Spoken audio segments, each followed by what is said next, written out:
Hello friend, स्वागत है हमारे यूट्यूब चैनल में। फ्रेंड, आज तक हम रामायण में माता सीता के बारे में इतना ही जानते हैं कि राम ने सीता माता को रावण के अशोक वाटिका में रहने के कारण लोकाचार और अपने जनता में फैले अराजकता की वजह से। अरे भाई, जब तक यह बात राजा के निजी जीवन तक रहती तो वो भी चल जाता है। परंतु जिस दिन से सीता रानी बनी है उस दिन से समाज में ऐसी स्त्रियों को और भी प्रोत्साहन मिल गया है। अब तो किसी भी स्त्री को लोकलाज की कोई आवश्यकता ही नहीं रह जाएगी।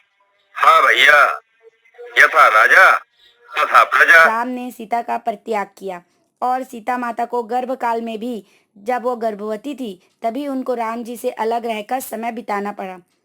फ्रेंड, ये सारा कष्ट सीता माता को श्राप के कारण भी हुआ है। उन्हें एक तोता का श्राप लगा था। बाल्यकाल में सीता माता अपने बाग में घूमने अपनी सहेलियों के साथ गई थी। तब तोता तोती का एक जोड़ा पेड़ में बैठकर रामायण की कुछ बातें एक दूसरे के साथ बता रहा था। उसमें वह अचानक जनक नंदनी सीता व राम का भी नाम ले रहा था। माता सीता ने यह तोता तोती की बात सुन ली और उन्हें पकड़ने का आदेश दिया और तोती को पकड़ लिया गया और तोता उड़ गया। जिज्ञासावश तोती से सीता माता ने कुछ बातें जानना चाही। तोती ने उसे राम के बारे में सारी बातें बताई जो उसे पता था। वह बताती गई कि उनके पराक्रम और उनके अद्भुत रूप का वर्णन किया और सीता माता से कहा कि अब मुझे अपने तोता के पास वापस जाने दो। परंतु सीता माता ने उससे पूछा कि तुम्हें यह सब बात कहाँ से पता चली। उसने पूरा वृत्तांत बताया कि हम लोग पति पत्नी तोता तोती का जोड़ा वाल्मीकि आश्रम में रहते हैं और वहाँ वाल्मीकि जी एक रामायण ग्रंथ की रचना की है जिसमें राम सीता के भी वर्णन है। अब मुझे वापस मेरे पति के पास जाने दो। मगर सीता माता ने कहा, तुम्हें अब यहीं रहना होगा।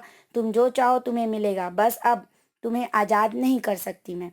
तोती ने बहुत मिन्नतें की और यह भी बताया कि वह गर्भवती है। इस काल में उसे अपने पति की आवश्यकता है। इस प्रकार कई बार उसके मिन्नतें करने पर और कहने पर भी सीता माता ने उसे नहीं छोड़ा, तो वह पति बिछोह के दुख में अपने प्राण त्याग देती है। और जब ये बात तोता को पता चलती है तो वह भी दुखी हो जाता है और वहीं पर अपना प्राण त्याग देता है।